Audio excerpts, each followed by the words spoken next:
So you're probably wondering why we've been so quiet this past couple of weeks.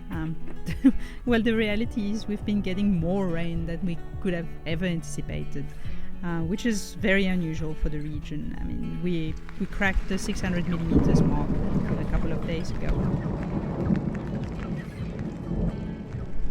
So, well, yeah, it's been tough. We've gotten stuck in the farm for weeks on end, which isn't necessarily dramatic. I mean, it's like, other than the pain of like not being able to get feed or transport livestock, yeah, the transporting of the livestock is quite a bit of a problem when it rains this much, because the drifts that we have to cross tend to like get completely destroyed, and then we have to build up. Which brings me to the new members of the Simple Earth family. We've been keeping goats for well over 5 years now. I got my first Nigerian dwarf goats when we moved out of the city in 2017.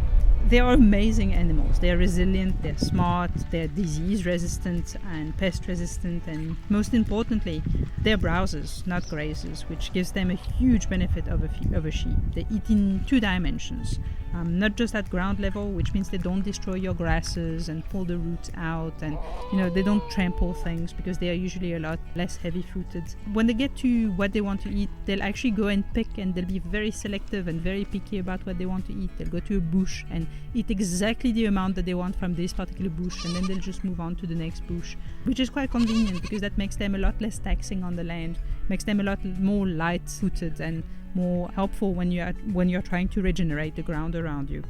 So yeah, the Nigerian dwarf are very sturdy and very efficient, and they're excellent if you're a homesteader with like a small amount of land.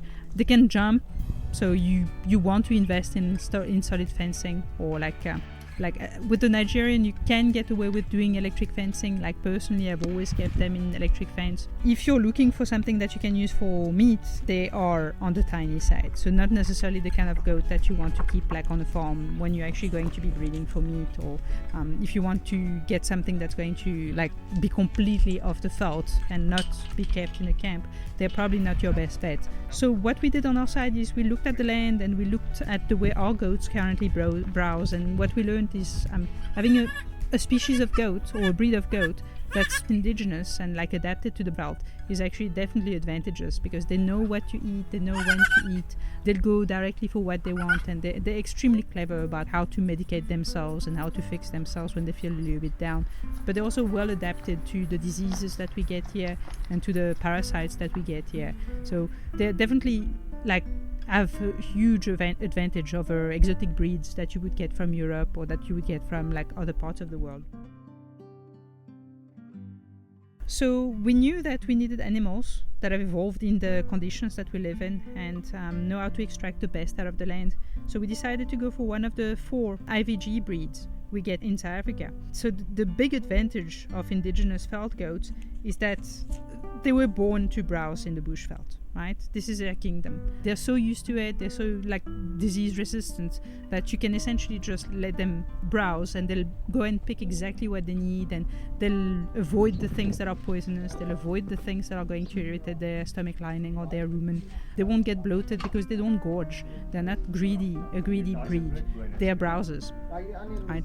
So we actually chatted to a couple of farmers, and we did a bit of research, and we found someone close to us, a little bit down the road, and he breeds excellent quality Cape Lob Ear, which is the breed that we decided to settle on. Right? So we actually chatted to him for a while, and eventually we purchased 3 goats from him.